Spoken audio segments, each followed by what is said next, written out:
Okay, I'd like to call to order the meeting of the Township Planning Commission, Bedford Township. It is 7 o'clock. Why don't we stand up and do the Pledge of Allegiance? I pledge allegiance to the flag of the United States of America and to the republic for which it stands, one nation, under God, indivisible, with liberty and justice for all.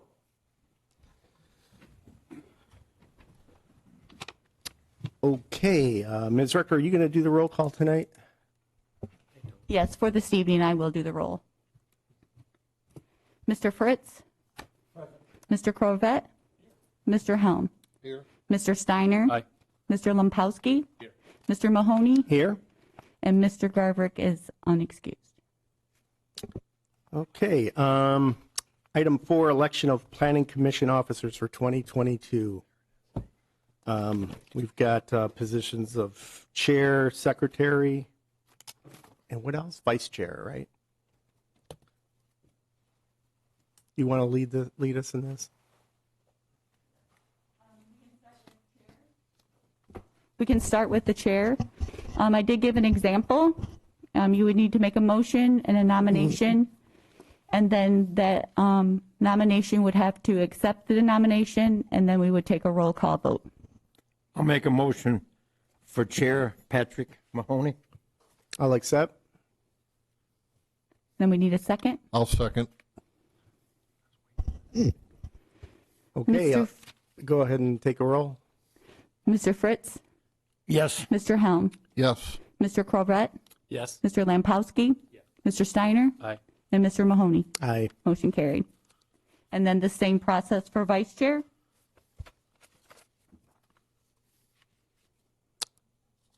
Nominate Ron Fritz to be vice chair. Support? I accept. Oh, I accept. I was going to support it anyway. But Okay. Go ahead. Mr. Mahoney? Aye. Mr. Corvette? Aye. Mr. Helm? Yes. Mr. Lampowski? Mr. Steiner? Aye. Mr. Fritz? Yes. Motion carried. And then the same for,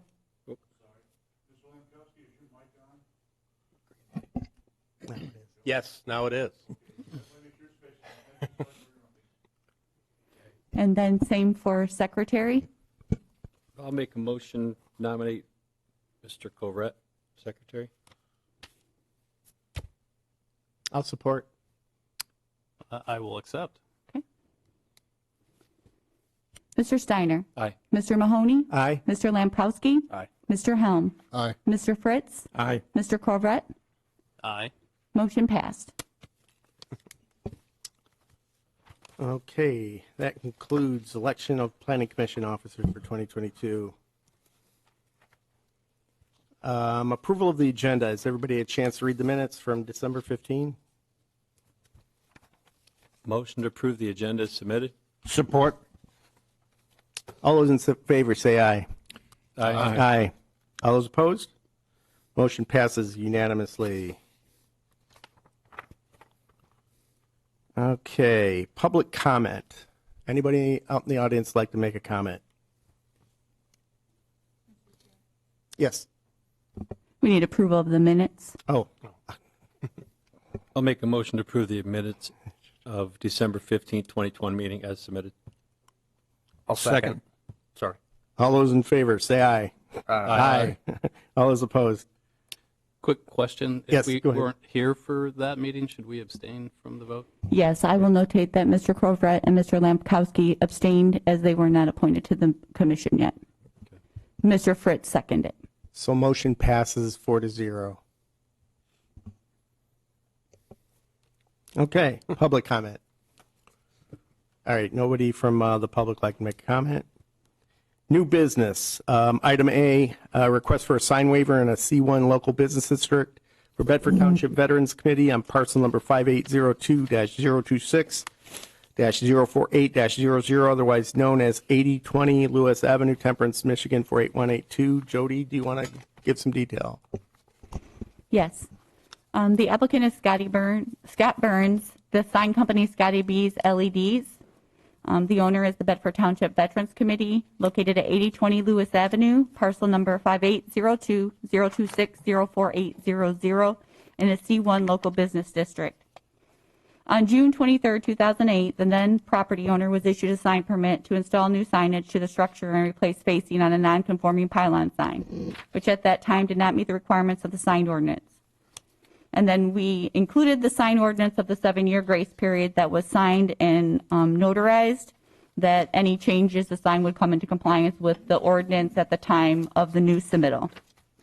When the permit was issued on June 23, 2008, the property owner signed and notarized the agreement to bring the non-conforming sign into compliance on or before June 20th of 2015. Unfortunately, the sign was never brought into compliance, and the property owner is under new ownership. When the sign company made contact with the township, Mr. Burns was informed the non-conforming pylon sign must be brought into compliance as a monument sign that is required by ordinance. The applicant has stated the hardship is due to the very limited area to install the monument sign on Lewis Avenue. The applicant further stated the intent is to replace the facing on the existing pole sign, paint the pole, and remove the lights above the sign. Therefore, a sign waiver is required to permit the 45.33 square foot in area and 15 feet in height existing non-conforming freestanding sign to continue where a monument sign is required. The following criteria is for a sign waiver consideration. The Planning Commission may waive the requirements of Section 419.22, but only where exceptional conditions or circumstances exist which were not contemplated at the time of Section 419.22 was enacted, or which are so unusual that they are not adequately regulated by Section 419.22, but only if the waiver may be granted without impairing the intent of the purpose of this section and without substantial detriment to the public health, safety, and welfare. The right to waive the requirements of Section 419.22 shall include the right to allow a larger wall sign or identification sign for units and multiple units, sites or buildings where the building or unit is such large that the sign needs to be larger to fit the scale of the building or unit. When allowing larger signs, the Planning Commission shall first determine when the building or unit is uniquely large to warrant the waiver, then determine the minimum waiver required to make the sign reasonable and appropriate, proportionate for the building or unit size, and then determine that the intent and purpose section of this section is not impaired. I know we've had a couple of these where the previous owner has signed the contract and then a new owner doesn't know that it was in existence until a new property, till they came in for a sign permit. However, we have now started a spreadsheet that anything moving forward that signs it, we are following up on those within a 6-month period, and we will continue to have the ordinance follow up with any property owners. But we have now started a spreadsheet putting any new sign waiver signatures that have notarized to bring a sign into compliance to be able to at least have some type of follow-up. Otherwise, there is no way to determine these previous ones. Awesome. Should the request be considered, the following waivers are required. To dismiss the June 20th, 2008 owner signed notarized 7-year grace period commitment that required the owner to bring the nonconforming into compliance with the new existing sign ordinance, and to permit the nonconforming freestanding sign to continue where a monument sign is required. And then the following should be considered for any inclusion. All permits be obtained by Bedford Township. The applicant is actually unable to attend. However, he did send a gentleman, Jim is his name, I didn't catch his last name, to speak if you have any questions. I did speak with Mr. Burns earlier, and I did want the board to also know that the Veterans Center has this sign being donated from another business owner for the replacement, as they are a nonprofit. And maybe the applicant's representative can speak. Would you like to come up and do you have anything to add to Ms. Rector's summation? I can. For the record, my name is Jim Nichols. Nichols, sorry. What's your affiliation? Nichols. I'm Are sorry? you with the Veteran Center? No, with Scotty B's LEDs. Okay. Yeah, the sign maker and installer. I'll just reiterate that the sign is going to replace the existing face, so it'll be a new skin, if you will, over top of the old. The old has already been removed from the framework. The sign is going to be illuminated with low-energy LEDs, so cost savings for the operator of the property, and it will again be installed at no cost to the Veterans Center. Is there a plan to keep it on 24/7 or just in the early evening? That'll be up to the Veterans Center, how they control it. It is dimmable. The LEDs are They controllable. will be. And the light on top of it, will those be removed? Those will be taken down, and the pole will be refinished. Okay. Does anybody have any questions? Mr. Chair. Go ahead, Mr. Oh, Corbett. Go ahead. First question I had is, has there been any evaluation of potentially replacing the pylon sign with a monument sign? Could it fit? My concern is this sign's been non-conforming since 2008. And I know that's not your problem or the current owner's problem, but, when I make a decision, I'm looking at the information that's provided, the ordinance, and trying to stay in compliance. And the fact that this has been out of compliance since '08, that's one thing I'm considering. So my first question is, has the applicant looked at potentially installing a monument sign? Would it work? Could it work on the property? I can't speak directly to the limitations of physical installation, whether it could or couldn't work. I can speak to the cost potential difference. So the Veterans Center, again, not paying anything for this installation. By comparison, would have to pay around, or the cost of a monument sign of similar compliance with the rest of the environment would probably be in around $20,000 range. This one is valued at approximately $5,000. So there's a significant cost difference between this sign replacement as it is versus a total replacement with a monument. Okay, thank you. Mr. Steiner? I was going to ask a little bit about the positioning as well on monument sign. Parking lot, it's tight, but it would be doable. Now that building it's not close to the road, but it's not a long way off either. But I think there would be room for that. I do understand the cost to be pretty prohibitive at $20,000. That's actually quite a bit higher than I would have assumed, but I don't make signs.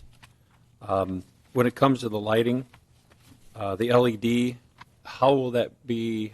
I mean, is it going to be like bulb spot LEDs? Are they going to be small LEDs around the sign? They're going to be pointing up, pointing down?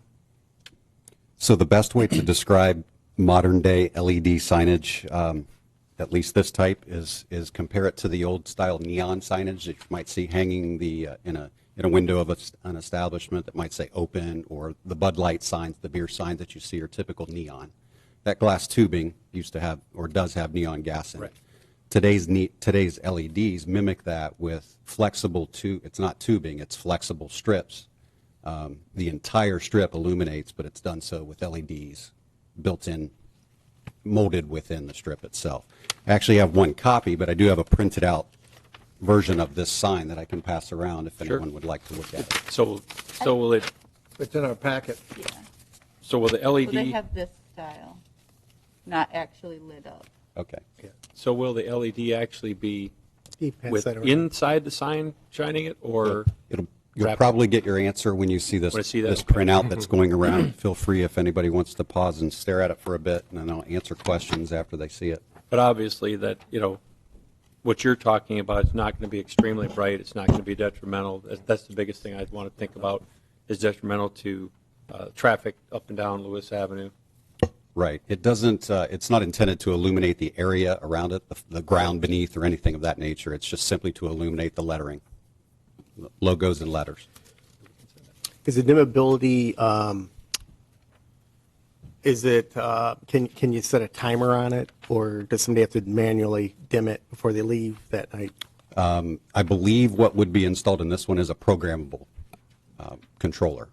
So they should have full control whether they do it manually or it's on a timer or by choice. Either way, they'll have control over when it's lit, when it's not, or how dim or how bright it is. So, for example, if you see it at night and it doesn't meet your desire for that it's too bright, let's say, you can instruct them to dim it a certain percentage, and they can certainly set it that way. Anybody else have any other questions? Go ahead, Mr. Corbett. Yeah, for Marty. If we grant this waiver, if the commission votes in that direction, does that restart the 7-year window for ordinance? And if so, do we have the liberty to shorten that if we wanted to, considering it's been out of non-conforming for so long? It's already received a waiver once before. Ms. Rector and I were just having that little conversation a moment ago, and the suggested motion talks about dismissing the restrictive covenant. I would guess, and if it's dismissed, there would be no obligation to remove the sign at the next change. There would be entry into, unless the ordinance is changed, at that time, if the sign was changed, new owner or what have you, then they'd have another 7 years starting from that point. The alternative could be, rather than dismissing the agreement, waive enforcement of it at this change, this time and change. That would be an alternative that would leave the agreement in place, so the next owner or the next user who changes the sign would know that there's the 7 years running, would still survive. So if we amend the motion, instead of dismissing, could we assign an alternate time, 2 years, 3 years, something that, again, I'm looking at, it's 13 years, it's already been non-conforming. Well, I've never thought about that, but the ordinance says 7 years, and I think the 7 years is expired. So I think you would be giving them some grace by just extending it for whatever you feel appropriate beyond the 7 years. So I would have to say, yes, that would be something that you could have in your discretion. Mr. Chair? Yes, Mr. I Steiner. think to expand on where Mr. Corvet's headed is, since it's expired, if they change hands next week, it would, if it's not revoked, if they changed hands next week and somebody else takes it over, they would have to replace it next week. Yes. If they go 2 years and they change it, in 2 years it has to change. So I think if we left it in place, no matter when it changes hands, 1 week, 1 month, 2 years, 5 years, whatever, that's when it has to change. So it's not like we have to reissue a 7-year period. It's tomorrow. You know, if they get approval today, tomorrow it goes into effect, and if they change hands, it has to be changed after tomorrow. Right? Well, the agreement, you can correct me if I'm wrong, says within 7 years you must change the sign. So that's expired. So they're non-conforming right now. So what I heard you saying, Mr. Steiner, is that we're going to give them more time, and we're not going to tell them how much more time. It's just when there's a new owner in place, rather than a change of the sign. I think what he's trying to say is any change, whether the veterans change it again or if they sell to a new owner, if there's another submittal for a change, it would have to come into compliance. Correct. So I think you could make that motion. In other words, waiving enforcement of that agreement at this point in time, ignoring that it's already non-conforming, and give them that additional time until the sign changes or the ownership changes, if that's what you wish to have. That's sort of where I was headed. And then I guess the other thing, you know, Ms. Rector made the comment about a spreadsheet going forward to track some of this stuff, which is fine. But I wonder if there's any way that something could be put out there for a new owner. Is there anything to flag the property that says, hey, this has a sign, you know, it's out of compliance? So the new owner, I mean, you know, 10 years goes by, 5, whatever. People don't remember that stuff. We've talked about this before. I mean, can we even put a lien on a property for the amount of the cost to? You wouldn't put a lien on the property, but we could make this agreement in a recordable form to be recorded at the Register of Deeds office, like an encumbrance or a lien or a judgment or an easement, so it would be flagged by a title company if the property changed hands. And therefore, the new purchaser would be put on notice of that encumbrance or that obligation when they, or before they close, Okay, so they would find that in the title search, basically. if it were a recorded document. If it was recorded, right, okay. It's just something I think that down the road we need to make that happen. I mean, because it's, again, it's not fair to a buyer either that walks in thinking, hey, I'm going to just go in and put a new sign in and put the face on it, I'm good to go, and then they go apply for a permit for it and find out, oh my gosh, I've got to spend, like he said, if it costs 20 grand, you know, they're going to stop, time out, and they may not want to they've already purchased, but in these cases, they may be able to either negotiate with the seller or, at that time, understand that they're going to spend that kind of money. Mr. Fritz? Yes. Correct me if I'm wrong, though, but the way this is worded, to dismiss the June 20, 2008, and as soon as we do that, then it reverts back to the regulation. Automatically, if they were moved, then the new person has that time to change it. I would say no, because the agreement is gone if you dismiss it. But that wouldn't just be for this owner, it'd be for all the owners? It would be for any owners because there will be no agreement in place. Mr. Coverett? Sorry. No. I just thought after the time, because right now, if somebody takes over the property, somebody buys it automatically, like Rick was saying, they would have to. But you're saying by doing this, it's good for the life of the property?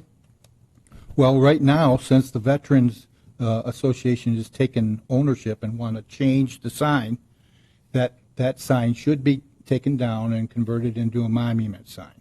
Right. So that's the way it is right now. Right. And as far as future owners, well, if the sign is taken down and it's brought into conformity with the ordinance, there is no further obligation for future owners. The question arises, well, what if you waive the requirement to take it down for the veterans group?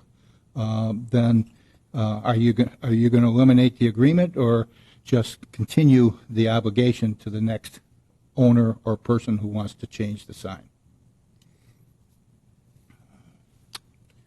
Sorry. So Marty, based on what I understood was if we dismiss, so it's kind of two things, dismiss the 7-year grace period commitment that was already there, and then are we also potentially considering waiving the 7-year requirement per the current ordinance altogether? I think it would be one or the other. If you dismiss, then you don't need to waive anything because there's no obligation to take the sign down. If you keep the agreement in place, you don't dismiss it, you just waive enforcement of it for this new owner and this sign replacement. Then the agreement would continue for the next change.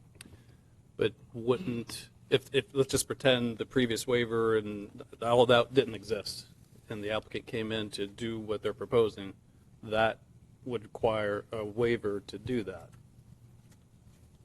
right? With the 7-year window. If the 7-year contract is, it was no longer, and you dismiss it, he could come in, submit an application, and by ordinance, he would be able to sign a new 7-year contract as a new owner. Correct. So this clock would start again. If we dismiss the previous one, we'd start today. Per ordinance, 7-year window would start again. He would have to sign the contract and agree and have it notarized that they were agreeing within 7 years, or any other changes, I believe, if there is a change to the sign, which then triggers the 7-year contract when they sign it. So if then another property owner or this property owner came back within the 7 years, it would have to be brought into compliance. Okay. I would like to make a motion, but I don't know how to word it. I want to make it so as long as the veterans have it, that we would waive the requirement to put a monument in there. If they would sell it or somebody else would take it, how do we word it so it would start the 7-year or the automatically, whatever we wanted?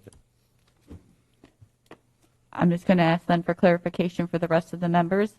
So what you're requesting is that is if the Veteran Center comes in and wants to rechange the sign facing again, they wouldn't have to come for another sign waiver, only if the property changes ownership. I would make the motion that would allow them to do what they want to do there. And then after the if we did that after the 7-year, not to having 7 years for them to have to come out back and pay $20,000, it'd be 30 probably by that time. But to buy a new one when what they got there is doing what they wanted to do.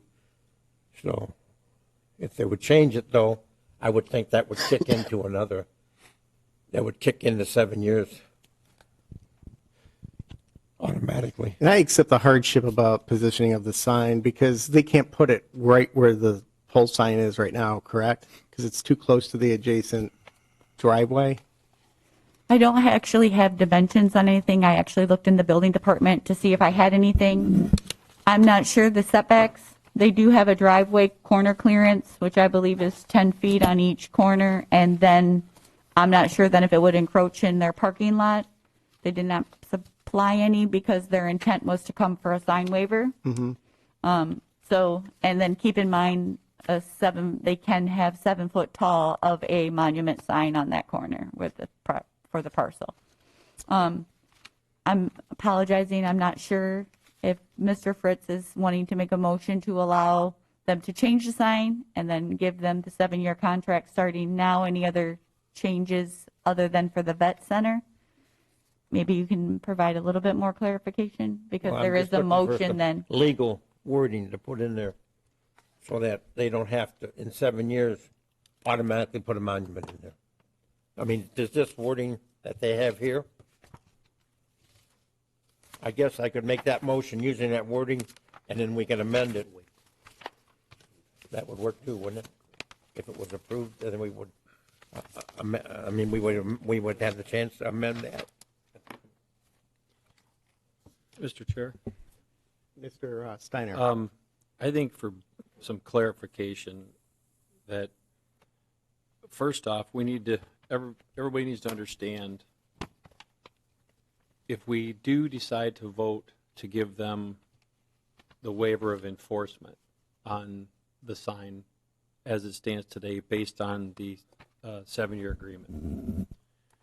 The main question is, do we have an agreement that says 7 years, and any changes within those 7 years, they must come back and bring it into compliance, whether it's this specific owner, the Veterans Center, or a new owner, or at minimum, after 7 years, they must bring the sign into compliance. That's option one. Option two would be to give them the waiver for this new sign, waive the enforcement, and you could go forever. So you could let them have that sign there for 7 years, 10 years, 20 years, 30 years, and not make them bring it into compliance. Correct. I think those two really explain the difference. And that second option, if I could, that stays with the property. That's not current owners or future, I mean, that stays with the property. Correct. So If they we go could, that route. that means they could change hands next week, next month, next year, and the new owner would not have to do anything. Oh, they'd have just put a new face on it, and they're good. Honestly, I do have a little concern with letting it go forever. I mean, hopefully the Veterans Center will be there for a lot longer than 7 years anyway. So it's a good cause. So I don't know. That's for Mr. Fritz. He started a motion. I mean, I guess what I'm saying is that what you said, only if it's bought, somebody else buys the property, then it would start the 7-year period where they have to fix it. Or we could say automatically, day one, they got to change it. But I would think to be fair to the people moving in there, give them 7 years, you know, that's already in the regulation. Mr. Mahoney. I'm sorry, Mr. Coverett. Yeah, a couple additional thoughts. Again, you know, whatever we do stays with the property. So, you know, I look at, you could be the President of the United States standing there, right, asking for this, and I'm just trying to make a decision based on the information, ordinance, et cetera. I reiterate, for me, the sign's been non-conforming for a long time, and I know that's not the applicant's fault. I also recognize the surprise, so to speak. You're ready to change it out, and then the surfaces. I'm not comfortable with 7 additional years when we're already 13 years out. Both adjacent property owners have monument signs that I'm assuming are in compliance with the ordinance. So I'm struggling with that. They did it. They didn't interfere with line of sight. So why couldn't it happen here? I'd be in favor with some alternate time frame. Recognizing free is awesome in today's world. To be able to get that, not comfortable with the 7-year window, but maybe something shorter, a 2 or a 3 or 4 year, something that we don't let this go until 20 plus years with the sign being non-conforming. Anybody else have any other comments? Yeah, I'd like to say one more thing. And, we've had a lot of sign variance issues come up in the last couple of years and run into the situation where the person signed, notarized the document that they would get that sign into compliance. And there's nothing we did or could do about it. And I appreciate wanting to start enforcing the letter of the ordinance, but I don't want to do it for the Veterans Center. I don't want this to be the sticking point. I'm encouraged that, Jody, you started this spreadsheet so we can start policing it better. But I don't think this is the battle hill that we should enforce it at this point in time. But going forward, yeah, I think it needs to be looked at. I'd like to make a motion. Before we do that, I have to advise you, we're one board member short tonight. Do you want us to continue with the vote? Or would you rather wait until we have a If full? you're asking me, I'm fine with it. Okay. All right, go ahead. It would read to dismiss the June 20th, 2008 owner sign, notarized 7-year grace period commitment that requires the owner to bring in non-conforming sign into compliance June 20th, 2015 with the now existing sign ordinance required for the zoning district. And also, if at time of sale, then it would start a 7-year program according to the regulations.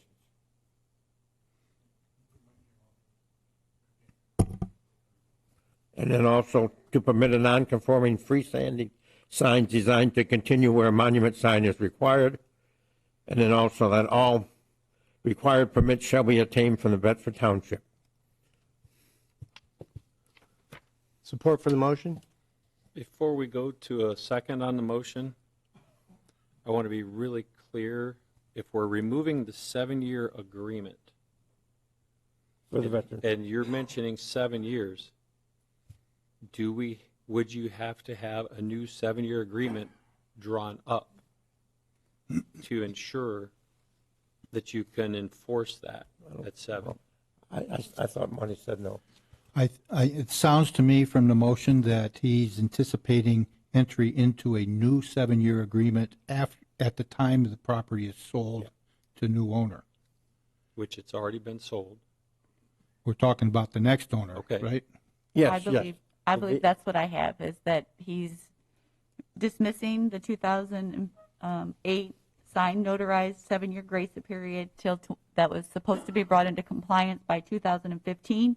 And at the required time of sale, the 7-year contract will be in effect for the new property owner. I was going to ask you what you had written down, because I know it's not clear. So again, And then the other requirements. the clarification on his motion means the Veterans Center could go for 25 years, no changes whatsoever until it may be sold in 25 years. Then As long as a the ownership 7-year is the kicks in. Veterans Center. Then a new agreement, Right. because So- we're dismissing this one. Right, so then you could turn into, if it's 20 years, that would be 27 years. Okay, just wanted to be clear for everybody on that. Okay, is there support for the motion? I second. Mr. Lemkowski seconds. Jody, you taking the roll tonight? Yes. Mr. Fritz. Yes. Mr. Lampowski. Yes. Mr. Helm. Yes. Mr. Crovette. No. Mr. Steiner. With all due respect to the Veterans Center, I want to see it succeed, but setting a long-term precedent like this, I have to vote no. Mr. Mahoney. Aye. Motion passes 4-2. Item B, request to determine if the proposed amendment to the Monterey Estates, a 61-unit plan unit development, is a minor or a major or a minor change on parcel number 5802-028 2022-05, located on the north side of Stearns Road, west of Jackman Road. Whenever you're ready, Jody. Okay. This is actually a two-part, depending on the decision of the first 8B determination, if it's a major or minor amendment. Again, the request is from Montry Estates. Developer is Richard Montry and Timothy Sosda. The subject site is Montry Estates, a 61-unit site condominium planned unit development, which is located on the north side of Stearns Road, west of Jackman Road. The final PUD project was originally approved by the Township Board on 4/3/2018. The applicant is proposing to amend the PUD from 3 phases to 5 phases. As approved by the Township Board on 4/3/18, Phase 1 was 19 units, and the site plan was approved on 2/14/2018 by the Planning Commission. Phase 2 was 18 units, and Phase 3 was 24. The applicant is looking to maintain the approved 61 units, and Phase 1 is 19. Phase 2 would change to 10 units. Phase 3 would be 14 units. Phase 4, 9 units. Phase 5 would be 9 units. At this time, the applicant is requesting a determination on whether the proposed change to increase the number of phasing is a major or minor amendment to the PUD. While the number of overall units and layout will remain the same, the request is only to amend from a 3-phase project to 5 phases and renumber the units to coincide with the proposed new phases. The applicant has indicated in his letter that should the request change be determined to be a minor amendment, it would be allowed them to proceed to work on the submittal for Phase 2 in the near future. Section 400-1706A of the zoning ordinance allows for an applicant to seek such a determination. Should the Planning Commission determine the amendment is a major in nature, the PUD plan amendments shall be reviewed and approved in the same manner for the original submittal. However, should the Planning Commission determine the amendment is minor in nature, they can approve a change without requiring a public hearing and requiring a submittal to the Township Board, or shall have the authority to determine a particular change, although a minor PUD plan amendment is significant enough that it should be referred to the Township Board for a final approval. Please keep in mind, should a determination be made as a minor amendment, the following would be required. A submitted amended plan be provided to all reviewing agencies: Monroe County Road Commission, Monroe County Drain, Monroe Manikin-Smith, Bedford Township Fire Department, and the Bedford Township Planning Department. The PUD agreement and master deed shall be amended, submitted, and reviewed by the Township Attorney and Manikin-Smith Group and be recorded. And I believe the applicant and a representative is here should you have any further questions. Would you like to come up to the podium, whoever it is?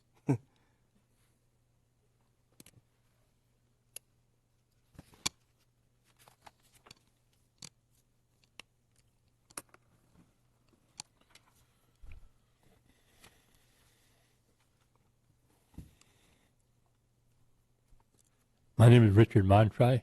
I live at 7147 Maplewood Drive in Bedford Township. The biggest reason we would like to do this is because of the way the building industry is right now.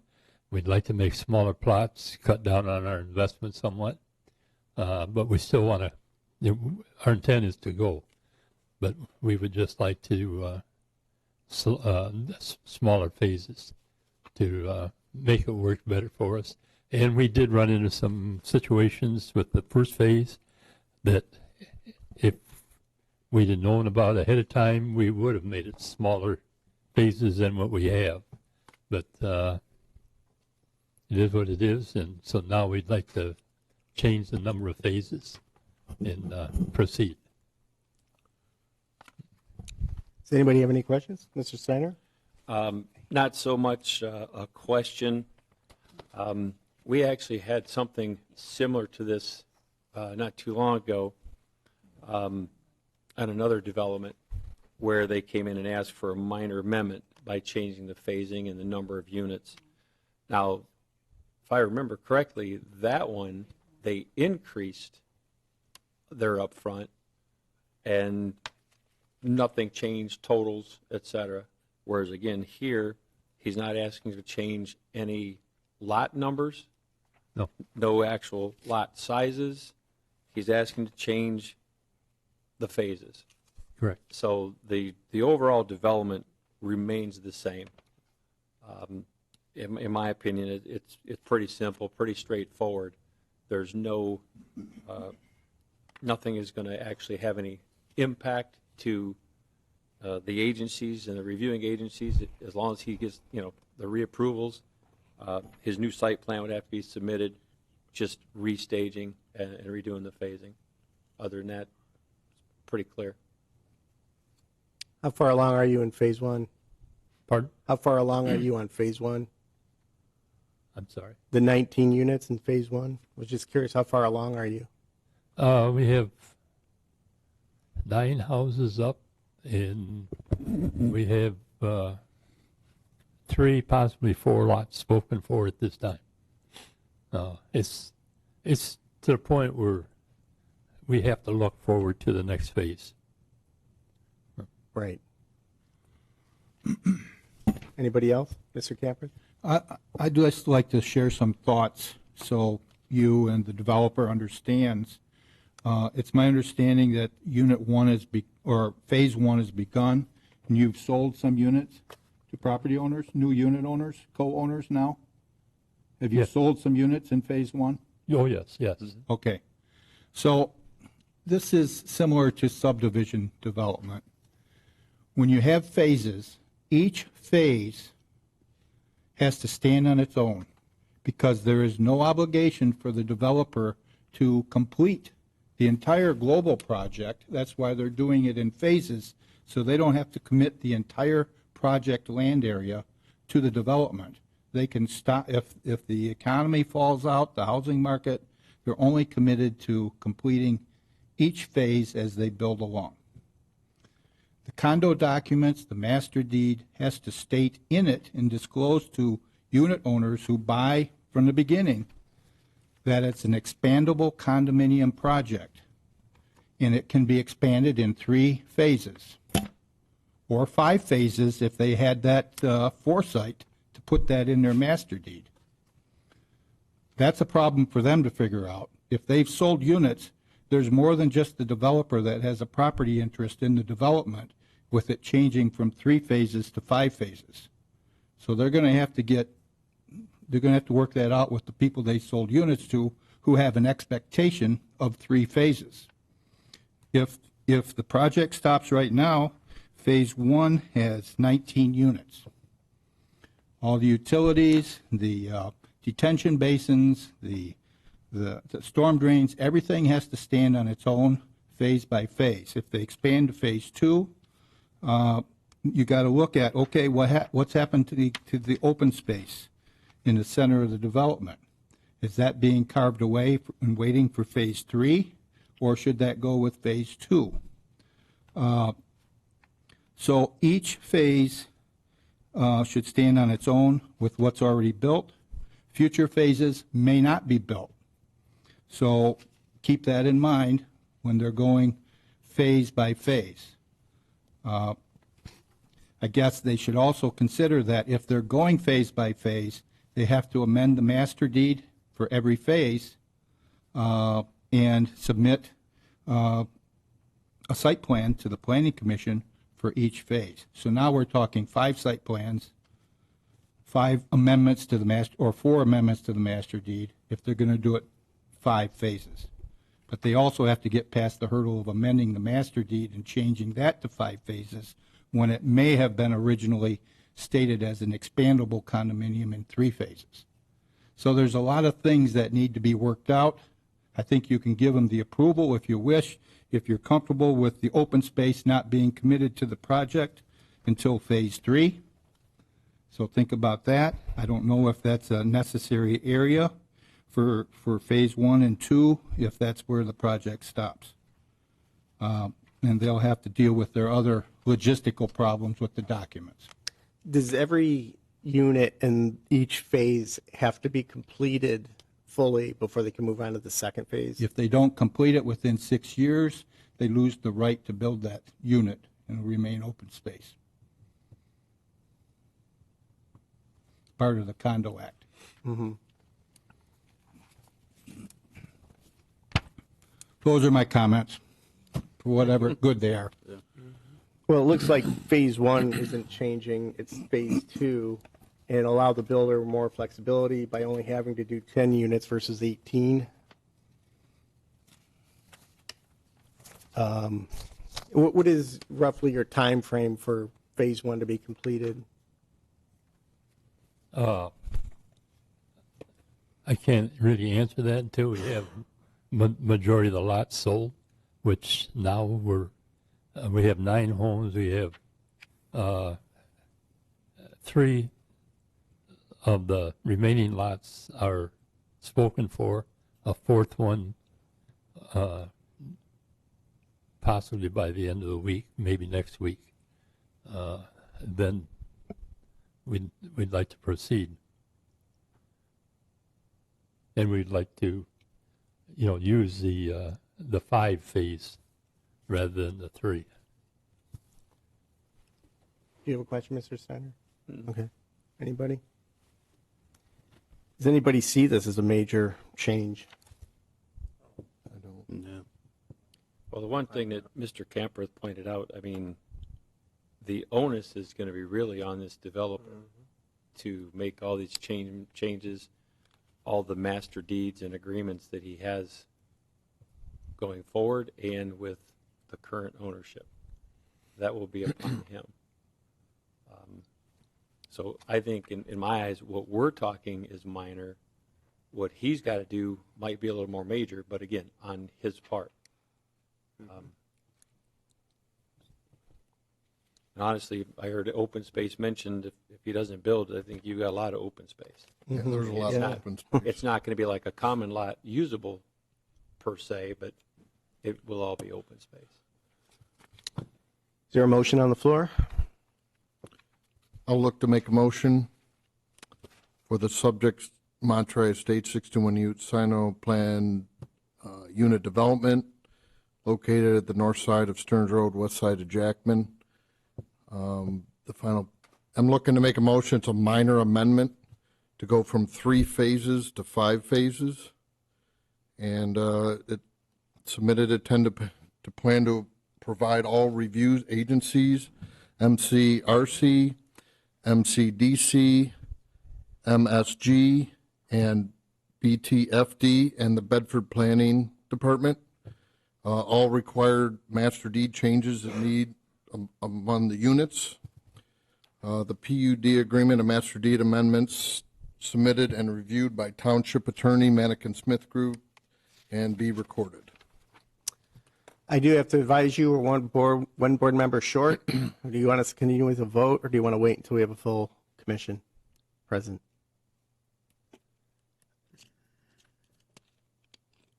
No, I'd like to go with the vote. Proceed? Pardon? Did you say to proceed? Yeah. Okay. I'll support. All right, Mr. Covert, seconds. Ms. Rector, do you want to do the roll? I'm sorry, who's second? Mr. Covert? Mr. Helm, Yes. Mr. Crovette, Yes. Mr. Fritz, Yes. Mr. Steiner, Aye. Mr. Lampowski, Yes. Mr. Mahoney. Aye. Motion passes unanimously. Okay, on to item C. Thank you. Thank you.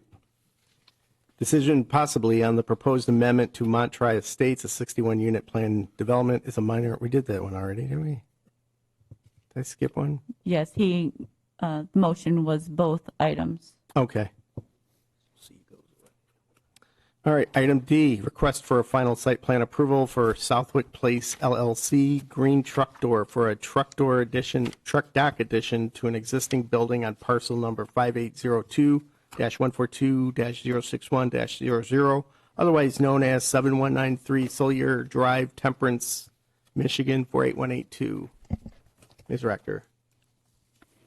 Yes, again, the applicant is Rep. Rosebrock Incorporated. Owner is Southwick Place LLC, 7193 Sawyer Drive, Temperance, Michigan, I-1 Planned Industrial Park. The owner is proposing to install a 15 by 40 loading-unloading truck dock to an existing vacant structure where an existing loading-unloading door is located. As the proposed request is a change to the existing building and an additional hard surface, site plan review and approval is required. At this time, the structure is vacant and there is no use being proposed. The Planning and Building Department shall be advised once a determination is made on the use to verify the proposed use is permitted within the I-1 Planned Industrial Park zoning district and to verify compliance of ordinance requirements such as landscaping, required parking spaces, lighting, etc. A building permit with construction plan shall be submitted for and reviewed for approval from the Building Department.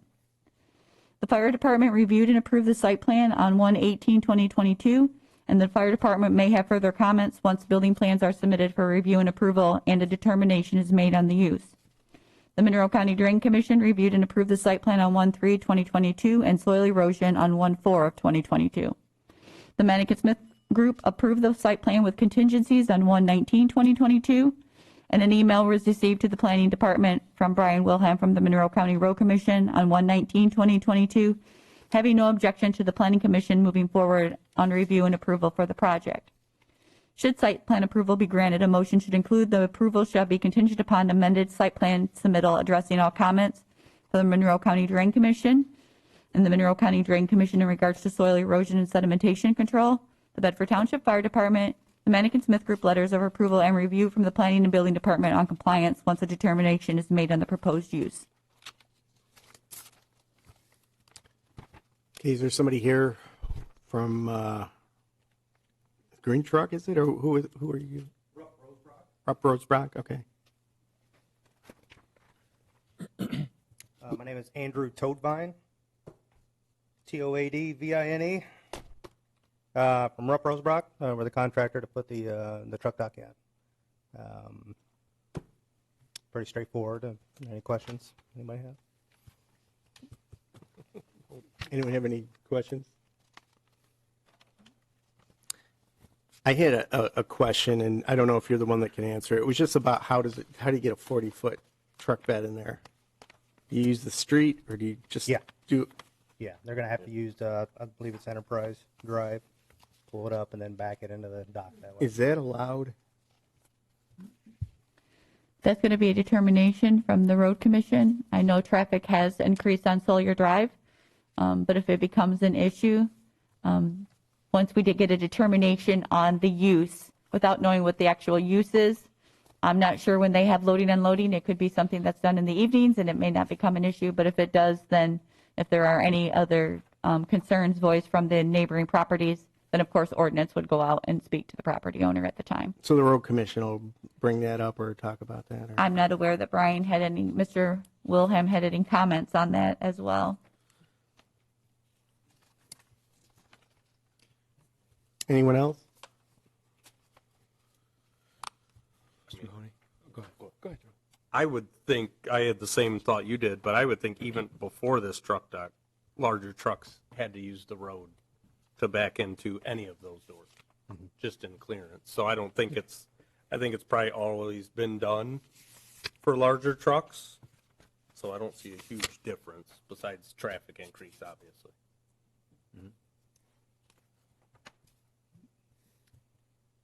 Just to add on there, you must be talking old school if you're talking 40-foot trailers, Pat. We call them jumbos. Well, those are pups these days. But, so adding to the building, adding a truck dock, obviously somebody's got something in mind for future here, and I would hope so. If somebody's going to put money into a building, Well, the developer has had a difficult time leasing the building because of that. Because of that particular one. Exactly. Okay. Well, that's good to know that somebody's looking forward here and saying if we want to do this, we've got to put some money into this to make it happen, make it a usable and functional facility. Again, there's trucks that do come in and are proposed to come in and off that site. It's not fun to back in from an angle, but it can be done. It has been done. If it does become a problem, as Ms. Rector stated, the County Road Commission will have some further say in that. So it's hard to determine everything until the final proposal of what's going to go in there and it's approved under the I-1 zoning. But other than that, I think it makes sense in that particular location. I don't think it's a major issue. I mean, it's not like it's Stearns Road that you're backing in and out of. So I think we're probably okay there. Anyone else? Take a Mr. Cobra? Take a shot at a motion. I just have to advise you, we're one board member short tonight. If you'd like us to continue, just say yes, or if you want to wait, okay. All right. I'd like to make a motion to grant final site plan approval for Southwick Place LLC Green Truck Dock for a truck dock addition to an existing building on parcel number 5802-142-061-00, otherwise known as 7193 Sillier Drive, Temperance, Michigan. Contingent upon an amended site plan is submitted addressing all comments from the Monroe County Drain Commission, in particular in regards to soil erosion sedimentation control, as well as the Bedford Township Fire Department and the Manikin Smith Group letters of approval and review from the Planning and Building Department. Second. Support? Mr. Steiner seconds. And I have a friendly amendment. It was just an error in the reading of the parcel number. The third section there, you said 61, it's 016, just to clarify that. Is it 016? Which one is it, Jody? I've got It's 016 061 on our agenda. on the main page. I believe it's 016. Okay. I mean, I will confirm that when I think that's probably okay as long as we all understand that. yes, and the Drain Commission also has 016 on their review letter as well. Okay. Okay, Ms. Rector, call the roll, please. Yes, Mr. Provett, Aye. Mr. Steiner, Aye. Mr. Lampowski, Aye. Mr. Helm, Aye. Mr. Fritz, Aye. Mr. Mahoney. Aye. Motion passes unanimously. Thank you. Thank you. Thank you. On to item E, request for final site plan approval for Wildwood Baptist Church for a 1,440 square foot addition detached on parcel number 5802-029-005-15, otherwise known as 7947 Douglas Road, Lambertville, Michigan, 48144. Ms. Rector. Yes, again, the applicant is Wildwood Baptist Church, 7947 Douglas Road, 5802-029-00515, R2B Single Family Residential. The subject site is located on the west side of Douglas Road, just north of the Thunderbird Trail, and consists of 31.893 residentially zoned acres. Places of worship are permitted within residential zoning districts, and the site plan was approved for this development on December 19, 2012. At that time, the plan was approved, included approval of both Phase 1 building and Phase 2 addition for the church, along with the original 96 vehicle parking spaces and future 53 to the north. Phase 2 of the original site plan, which included the church addition and the associated parking lot, were never constructed. The applicant is proposing an additional 1,440 square foot detached structure to the west of the existing building and a future 3,000 square foot addition attached to the existing structure, and a parking lot expansion of an additional 56 parking spaces to the east of the existing building. There is a proposed 6-foot concrete sidewalk for the access from the existing building to the proposed addition. Letters of approval with conditions or comments have been received from the Bedford Township Fire Department on 1/14/2022, Manikin Smith Group on 1/19/2022, and the Monroe County Drain Commission on 12/9/2022, and soil erosion sedimentation on 12/16. There's no work being done in the road right-of-way, thus no requirement from the Road Commission.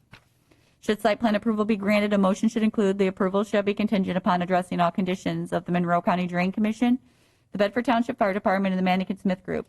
Should lighting be determined to be installed, a lighting plan and an illumination plan shall be submitted and approved.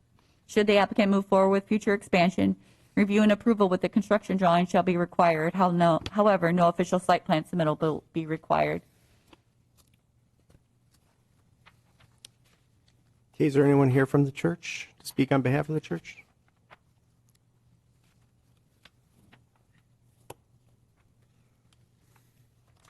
Scott Boland, 6622 Summerlin Boulevard, the general contractor for Wildwood. They're basically putting they've actually downsized the addition. They were going to do a much larger addition.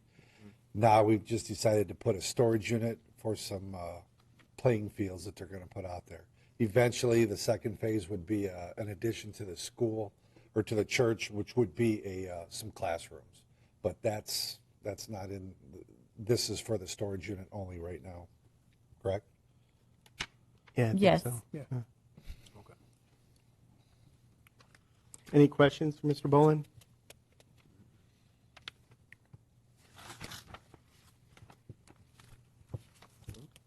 We're one board member short tonight. Do you want to proceed with the vote? Yes. Okay. Sure, go ahead. Go ahead. Oh, I thought you said something. No, I was going to make a motion. Oh, go ahead. No, I thought Tom was. Did It you was have a your question? voice I heard. So go ahead and make a motion. Okay, so I'll go ahead and I propose to approve the final site plan for the Wildwood Baptist Church for a 1,440 square foot addition, which is detached from the main building on parcel number 5802-029-00515, otherwise known as 7947 Douglas Road, Lambertville, Michigan. With the approval, the applicant should address all conditions of the Monroe County Drain Commission, the Bedford Township Fire Department, the Maddox Smith Group, and if it's going to be lighting, it will have to be determined, and the light and illumination plan shall be submitted and also receive approvals for the lighting plan. If the applicant's going to move forward, they'll have to have the review and approval. Construction drawings shall be required, but you won't have to have an official site plan submitted.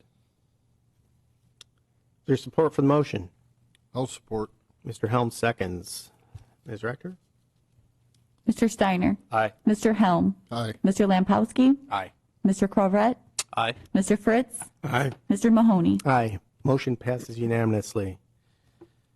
Thank you very much. Okay. On to item F. Discussion on permitting chickens in residential zoning districts. I actually put this item on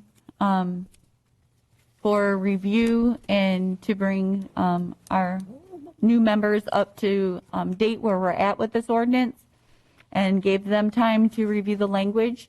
I just put it on for discussion purposes in case they had any inquiries or questions.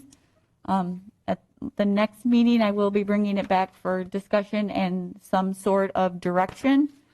If anybody wants to initiate if the new members have any questions for the members of anything that was included in the packet, I provided all the information that was discussed.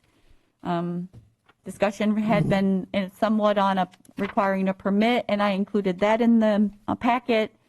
Minutes from 9/22 of 21, information that Mr. Mahoney had provided from 9/22 of 21, discussion on 210, 512, 728, and the minutes from 9/22. So if anybody has any questions or wants to initiate any discussion, but other than that, it was really for informational or discussion from any of the questions the new members may have. Okay. Mr. Lemkowski.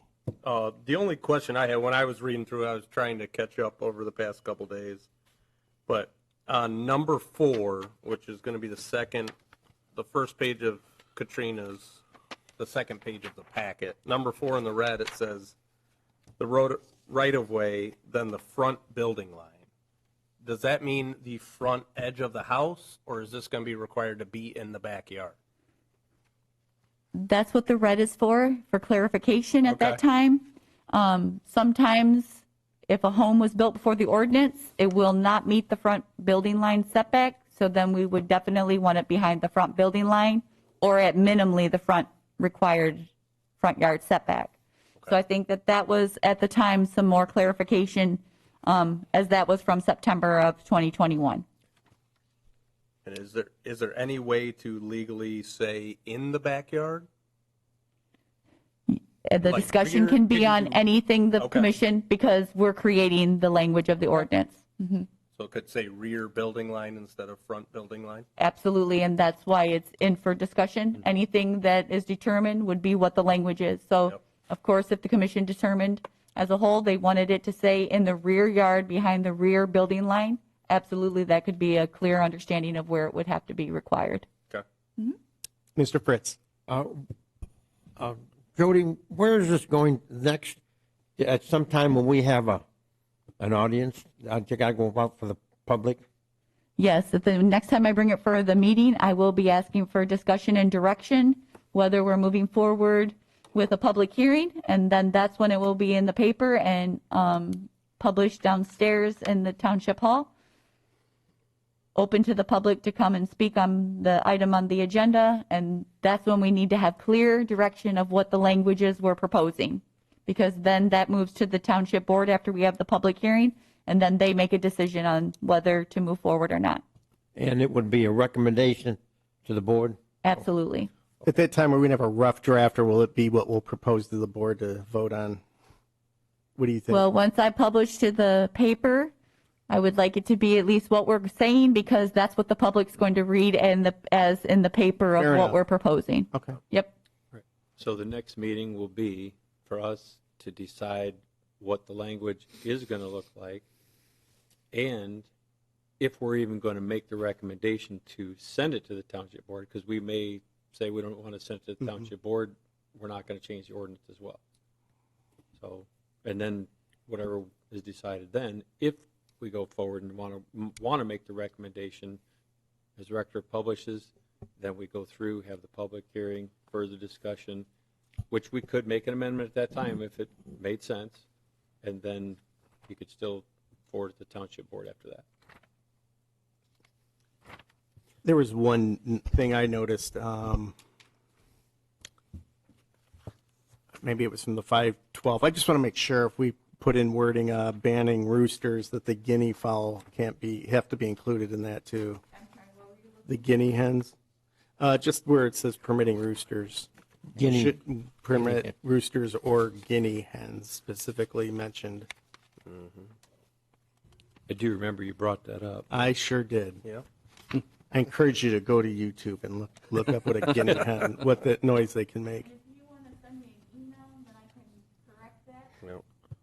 It's a lot of language to keep changing.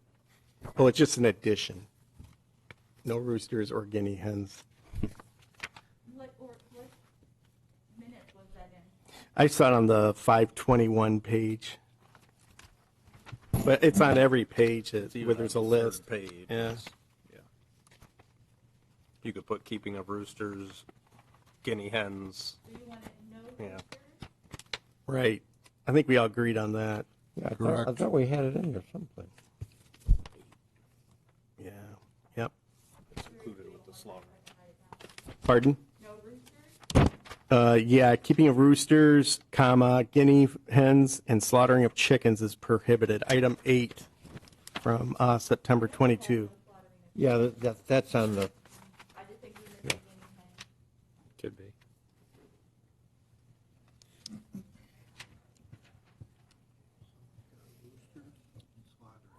Number 8 says keeping of roosters and slaughtering of chickens is prohibited. I think we just missed the guinea hens. But I will add it. Ms. Rector, would you explain for the new people that if nothing's done with this, if we just shelf this, explain what happens? Unless Marty wants. Well, that's a determination from the commission. If that is a motion that's made at this time, we're not moving forward. When a decision was made previously, I just sent informational packet to the township board so they were aware of where the ordinance was at with the commission, that at that time you were not looking to move forward the language. But there is no other, if you make that decision, there's no other steps. There would be no public hearing. And I supply it as informational to the township board because they are the decision makers. And if they gave direction for it to come back or to move forward, then that would be when you would have to then move forward with some type of recommendation. Because right now, correct me if I don't say it right, right now, if we do nothing, it's the same thing for the enforcement out there. They have to tell the people because nothing said, it's not allowed. And the people see it as nothing said, so it is allowed. So that's what the enforcement people are fighting out there. Well, it started, when our ordinance officer had issues with certain residents who had chickens and they're not allowed in the township. That's a permissive ordinance. If it's not specifically mentioned, doesn't mean that you can do it. So he fought a lot of battles out there, and his associates in that department. And since then, since we've had these discussions, I think he's gotten more frustrated by everything, and he's even to the point, just leave it as it is. But and that was just a conversation or an email I had with him earlier this week. So I don't know that we want to create a bigger problem for him. We want to make his job in life easier, and we want to have order in the township. But that was kind of the beginning of all this. One of the things that was mentioned, because Bedford Township does have permissive type ordinance, was having a document that states Bedford operates under permissive ordinance. And there's other state regulations well above what we have, is to, if we don't do anything, have that reference so he can go to a document and say, right here it is, Bedford Township permissive ordinance. And if you want to go here, that'll also take you to other state regulations as well, and also explain what a permissive ordinance really means. Mr. Corbett. So first of all, wow, you guys talked a lot about this over the last year. So Were you following? I did read through it all and highlighted things, and wow, you're in a, you've come a long way, right, to get to this point. I do have, there's 4 things that I wanted to just comment on for the items. So I guess we'll just go one at a time, and I don't know, just kind of bat it around a little bit. So item number 1, permitted as an accessory use within R1 through R3 one-family residential districts. So I went back, checked the ordinance. What does that mean? So there are, and Marty, help me if I'm not interpreting this right. There, obviously, one single-family detached dwellings are included in that, but it's also daycare facilities, public libraries, schools, cemeteries, parks, etc. would all fall under that, the R1 through R3.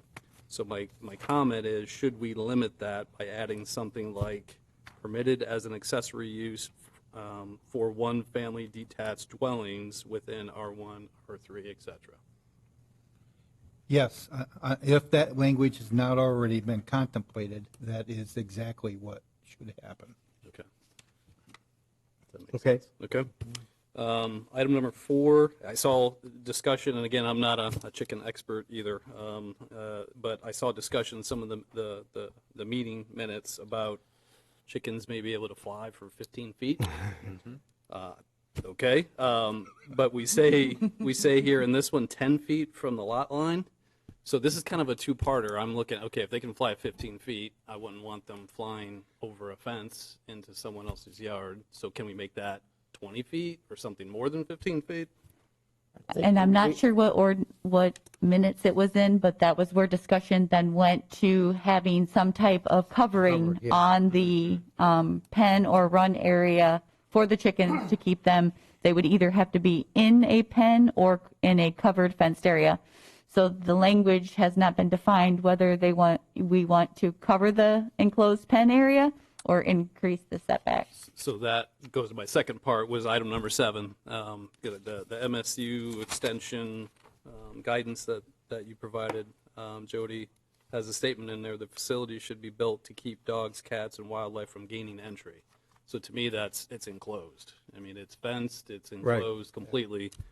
So I would suggest 7 says that it's enclosed completely, and then that 10 feet on the other one wouldn't matter.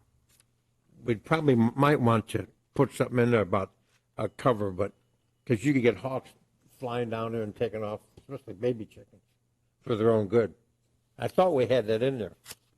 I don't think any final decision was made on what covering or what type of fencing, or if it was going to be the yard or just the pen area for the chickens. It says clarification on fenced area, enclosed coop and run. And my comment would be, consistent with the MSU extension and what the whole thing would need to be enclosed, or should be enclosed. Yeah, very good. And then the last one, Marty, first one, number 13, you guys obviously talked a lot about this, and I know the ordinance officer were frustrated. How do we enforce this?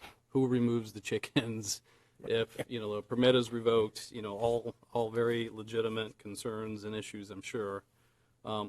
So Marty, can a fee be assessed, a fine, if someone has a violation?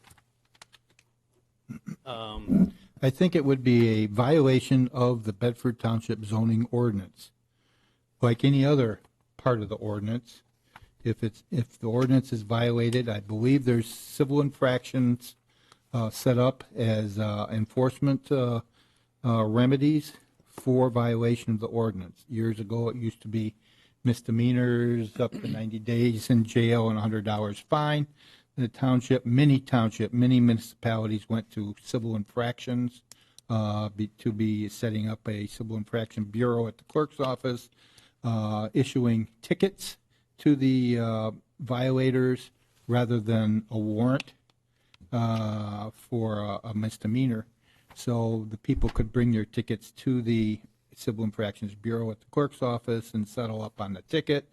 Of course, they would have the opportunity to contest it and file an action or continue the action in district court.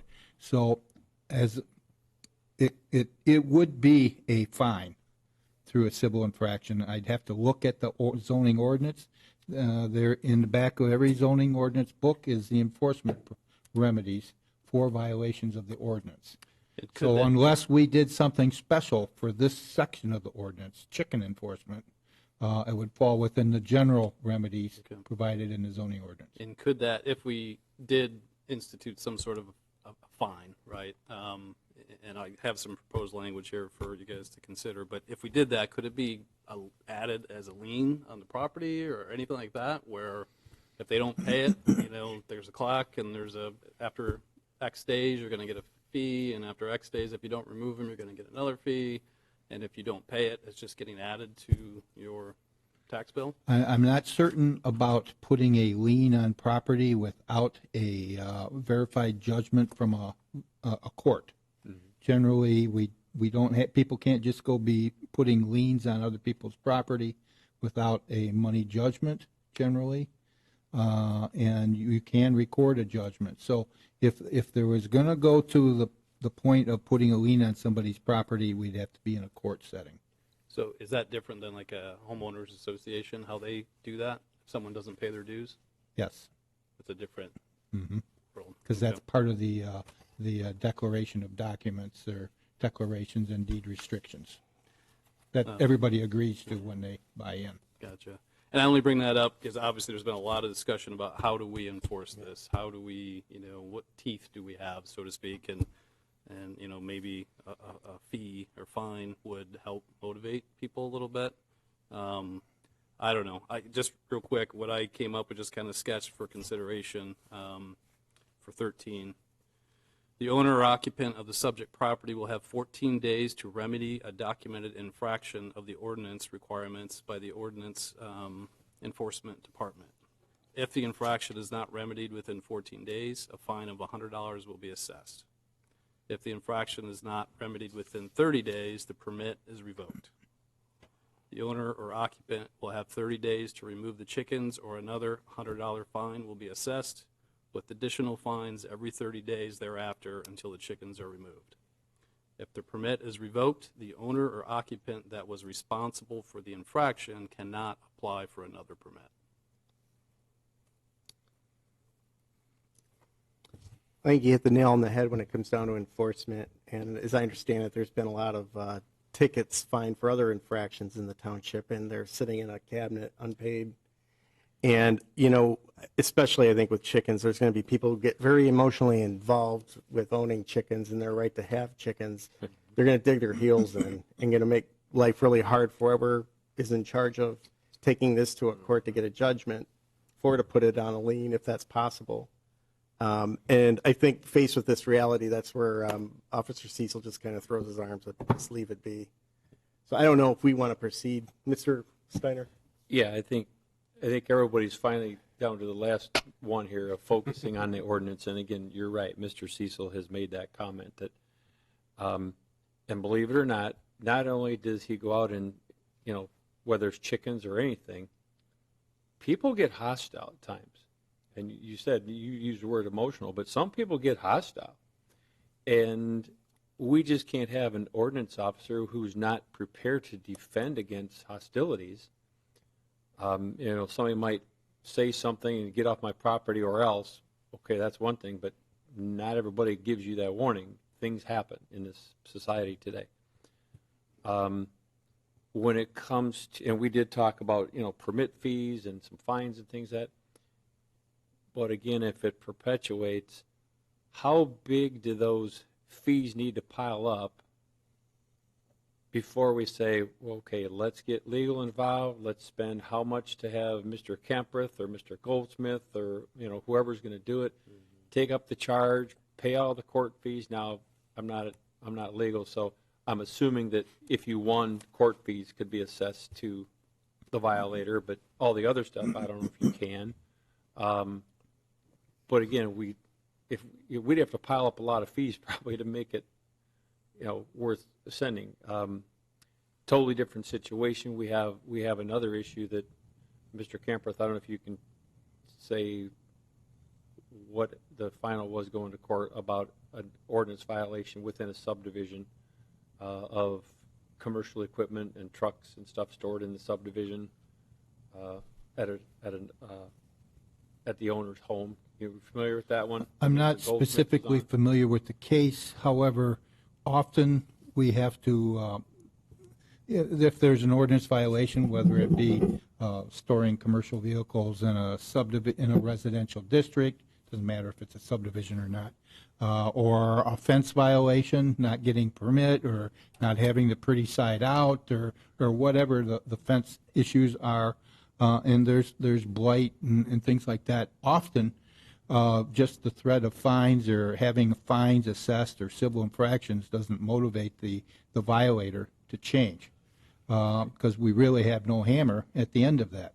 So we end up going not just to district court for misdemeanors. That's the small court for small civil disputes. And yes, and we'd go to circuit court which has equitable powers, and ask for an injunction against this property owner to remove the chickens or to take down that fence or to remove those commercial vehicles from their property.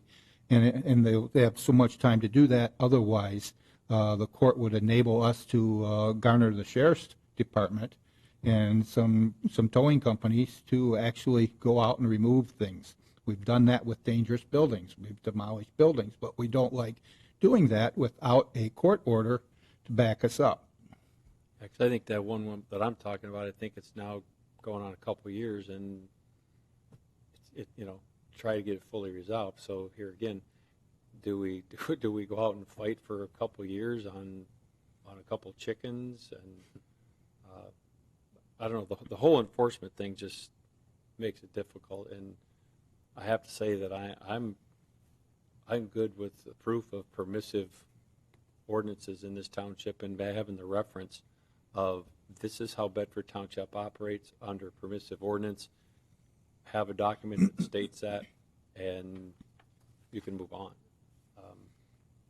I know we've had a lot of great ideas here too, but I think that most of it boils down to the enforcement piece. And not just a statement that he can hand out, but maybe something that is extremely publicized on the website. Right. Oh, yeah. So people can go right there and find it quickly and easy, which you can't do. It wouldn't just be chickens, but other things in the township that frequently ask questions. Well, you could probably, as Mr. Kemprith, you could probably have an ordinance called Chicken Ordinance stating that we are under a permissive ordinance. We do not allow chickens based on X, and then go right to the statute. Mm-hmm. Well, we do allow chickens in an agricultural district. Correct. And it's listed right under the laundry list of permitted activities in ag districts. Chickens, farm, livestock, single-family residences, schools, churches, whatever. So every zoning district in your ordinance has a list of permitted uses. So that's why we call it a permissive ordinance. Mm-hmm. The list would be a million times longer if we tried to list the unpermitted uses. Right. It'd be endless, and we'd always miss something. That would definitely be, it was either a miss or do situations get created, so then how do you go back and incorporate it? We'd be amending the ordinance every week. This book could be twice its size in a few years. Probably be taller than the building. Does anybody have any objection if we just leave this be and not do anything? I think you would, that whatever your decision is fine, but I think you should formalize it in some kind of motion. If you're ready to make a motion at this point, or if you want me to bring it back next month. A motion not to make a recommendation to the township board for a chicken ordinance? Or something as specific as a chicken ordinance? Before there's a second, just new guy. Sure. Where did this start? Like, who started the process here? Ordinance enforcement actually proposed language amendment to make it more defined, to make it clear to residents that they were not permitted to have chickens in a residential zoning district. Okay. That was presented to the Planning Commission. Planning Commission, I believe, gave direction to the Township Board to not recommend that change. And then the Township Board came back and said, review the language and do investigation and research to allow chickens in residential. Okay. So we've been working on it and presenting it. I will just touch a little bit more on the enforcement. When Mr. Cecil, Officer Cecil was here, another concern he had with enforcement was 1 week we have chickens loose as an ordinance enforcement. The next week the coop is not being maintained. Then the next week the chickens are in the neighbor's yard, or there's getting in, the neighbor's dog attacked one of their chickens. And Officer Cecil's concern was, if we have violation concerns, where do we draw the line of which one is the violation each week if it becomes a continuous location of violations? So that's where the process started. Okay. Every ordinance that comes to you has to be given direction by the Township Board for a text amendment change or a language change. Residents, or if it's directed by the Planning Department, if we get a concern or a question, it is presented to the Township Board first for a recommendation to move forward to review the information. Of course, we want to make sure we're doing research, getting facts, and making sure it's the best interest for the ordinance language, because that is what has to be enforced, what the ordinance requirements are. So if we're open-ended on a setback, or what the requirements are on fencing or coop requirements, is it going to be an accessory building? Those are concerns. If you make a decision tonight, that's up to you as the commission. You give me direction. So if whatever your decision is, if you want me to move forward for information to the Township Board, if you're going to make a motion, or if you want me to bring it back for further discussion, So if we you have table to it- give me direction on what you want to do moving forward from tonight. So if the commission says we're going to make a motion to not proceed or not recommend it to the board, not do anything, what happens then? I draw up a memo, provide them with the information, of course, that's in the packet tonight with all the minutes, and I will provide them with the minutes of tonight's meeting and your discussion, and then it's presented to them, and I just put it on for informational purposes. If one of the trustees determined they wanted to move it to the agenda item, that would be their decision, but I provide it for informational purposes because they can then are the deciding board to make a decision whether to continue to move forward with language. They may not make any decision on it, or it will come back to you. Thank you. That was going to be my question. They could send it right back again. If the And have township you- board, yeah, the township board is the deciding board on that, and they're the ones that would give direction for me to bring it back to you. I'd be good with that. Does anyone want to make a motion? Well, you had a motion out there, right? I'll make a motion. I'll make a motion that we not recommend a chicken-specific ordinance to the Township Board at this point in time. I'll second. Mr. Steiner?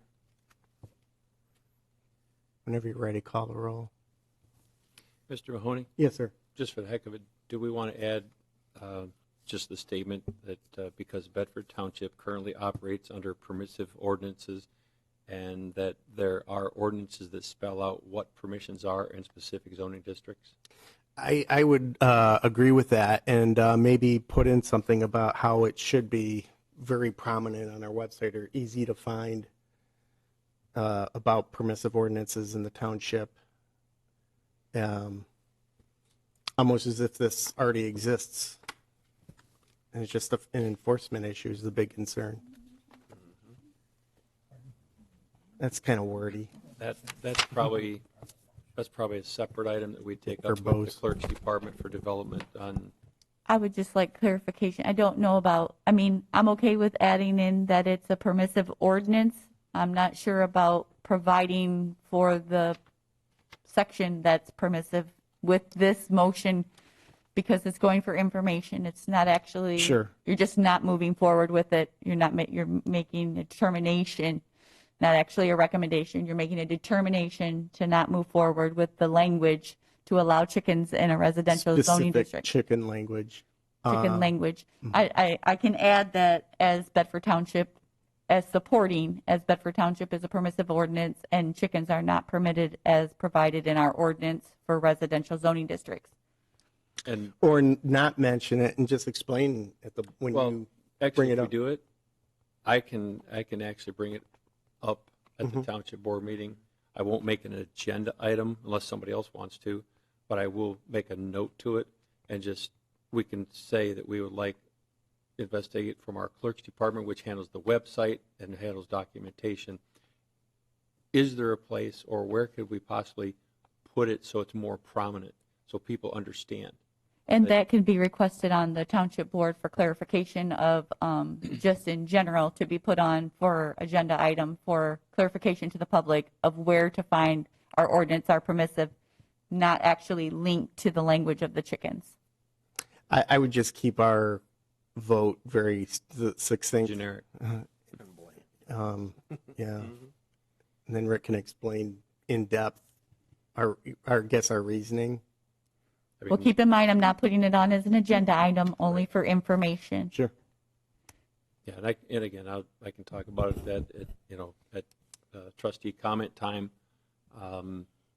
And if they want to expand on it further, then they can request to have it put on another agenda at that point if they feel it needs, or warrants further discussion. But I think I can explain enough that I think the discussion. it'll probably be good.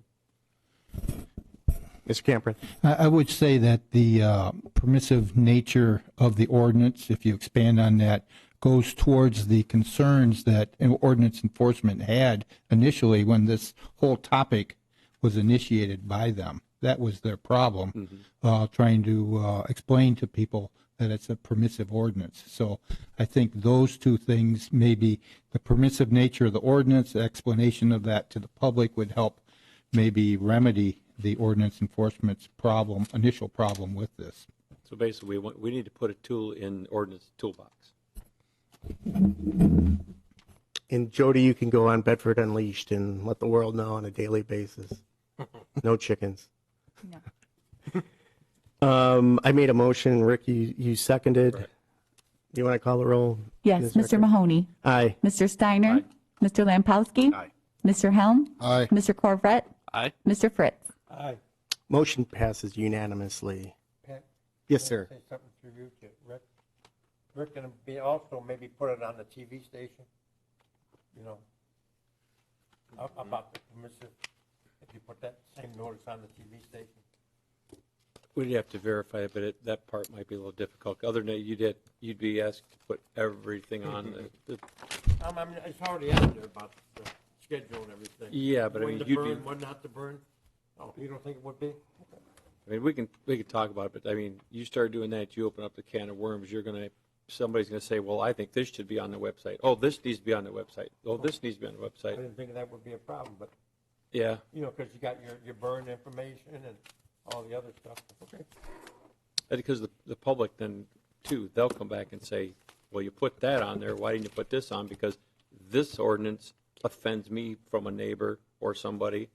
I want that up there. So you just be Not careful. about the chicken though, but just the permissive of, how it works. Yeah. Okay, public comment. There's nobody in the public, so we'll skip past that. And number 10, information, Ms. Rector? Anything? As of now, I have just a few items that may be ready for the first meeting in February, but I will send out a reminder plenty of time so you know whether you're going to receive a packet. I also received, and for informational purposes, I don't know if it's a webinar. It's from Sun 101 from Peter Sinclair. If you would like a flyer, it's a seminar on solar, and it's Thursday, February 10th, and I have the date and time and the location. So if you would like a flyer to look into that, because that was one of the ordinances that was proposed to the Township Board, but I did want to make sure it was requested to give that information to the Commission and the Township Board. So I do have that a flyer, and also I'll need both of the site plans signed before you gentlemen leave. That's all I have. I'd like to welcome Mr. Lamkowski and Mr. Corvette to the Commission. Welcome, guys. Thank you. Was that a webinar, did you say, on the 10th? It's actually in person. I can give you a flyer. Where's it at?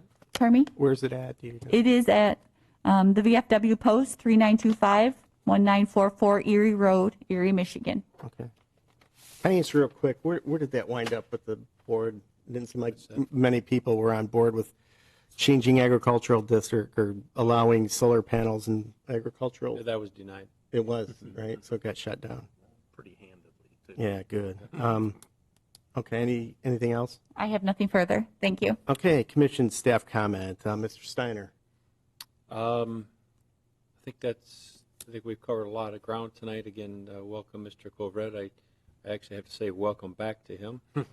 When I first got involved, Mr. Coverett was already serving on Planning Commission, so we've had a few years of history, and You just dated me. Thanks, Rick. and then welcome, Mr. Lamkowski. Thank you.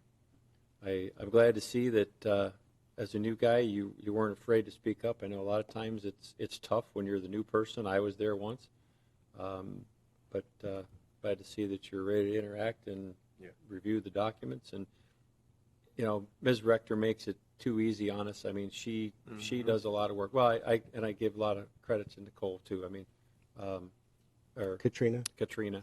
I always do that with Nicole and Katrina. I always cross their names, but between Katrina and Ms. Rector, the amount of documentation, very specific, down to the T.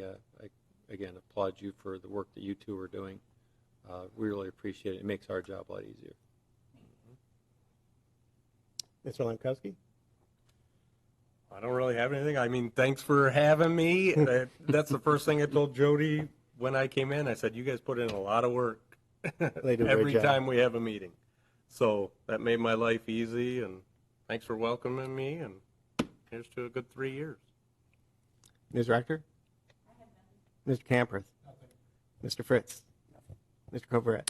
I echo. Thanks for letting us join the party here. Looking forward to it. I'm happy to be able to get back involved and contribute, and hopefully you guys, we tackle the world here and do some good work. So. Yep. The new guys have to bring Kentucky Fried next. Yeah. Where are the donuts? A lot of chicken discussion. Where are the donuts, guys? Could they bring Kentucky baked? Mr. Helm? Just welcoming the new and committee and new guys, and that's all I have. Great. I don't have anything myself. Stay warm and welcome Tom and Tom. Ms. Rector? I do have one more thing. Okay. The Township Board did recommend and approve your recommendation to appoint Mr. Helm to the Board of Zoning Appeals, so I welcome him to the BZA as well. Nice. Good job. Okay, with that, do I need a motion to adjourn, or I just adjourn this puppy? You can adjourn it. I'll just adjourn the meeting. It is 8:40 p.m., so thanks, everyone. Thank you.